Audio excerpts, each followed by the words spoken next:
Ashley Blankenship with InBroadcast. Here talking with me is Sam Bogoch from Axle. Thank you for joining me. Thank you. Sam, could you describe your product a little bit for us and how it's typically used? Sure. What Axle gets used for is people who shoot a lot of video typically end up with a whole bunch of storage on hard drives.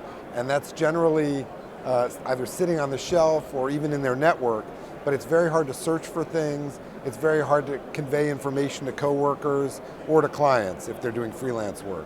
And so what our software does is it gives them a way to catalog all of that media at a very affordable price and then put it in a browser so that they and their clients can collaborate and, for instance, approve different clips, do sub-clipping and say, oh, I like this part of the footage, and in fact, collaborate all the way through the work process, as well as just the basic task of being able to find the right stuff. Right. And what makes Axle unique? What makes it stand out amongst others?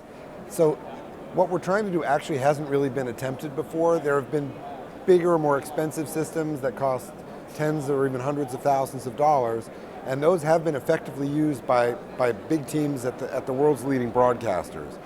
But because video is changing, a lot of smaller teams are finding themselves having to do the same things. How do I find these clips? How do I share them with my coworkers? How do I get approvals on things?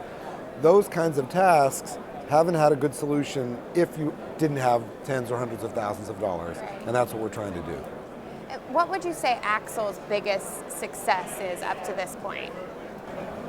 I would say it's the breadth of our customer base. So while we do have big, well-known broadcasters like the CBS and the BBC, we also have sports teams, like the Yankees or Fulham in England, universities, governments, church groups, just a wide range of people that are working with video that are having to solve these problems for the first time. And those are the people that we're really excited about reaching. Right. And what's new for you at the show? So here we're showing Axle 2015, which is a modular version of our software. It includes the ability to customize it and can be localized for different languages. It also has a module that lets you do actually remote editing from an iPad or iPhone. So somebody can log in and even put together a basic edit of their footage, connect it up to our system, and then save that back to the system so that it can go to air. It's very cool. Yeah. So where do you see the industry, if you had to guess where the industry would be going in 5 years, where would you say it's headed? The biggest trend is going to be the continuation of what's already happening, but just at a faster pace. So this trend where video is going to become a mainstream medium that everybody uses in their day-to-day life, I think that's a freight train that's not going to stop. If I have an 8-year-old daughter, when she comes home, she actually edits videos on her iPad.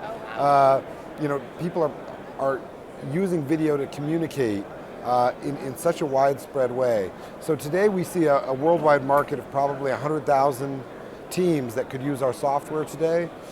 It wouldn't surprise me in 5 years if there's 1 million teams worldwide, because there are just so many ways to use this as a communications medium, and the technology for shooting it and distributing it has gotten so much easier. Yes, definitely. So if people want to see more, where should they go? They can go to www.axlevideo.com. That's spelled AXLEVIDEO. Okay, great. Thank you so much for joining us, Sam. Thank you, appreciate it. I'm Ashley Blankenship with InBroadcast.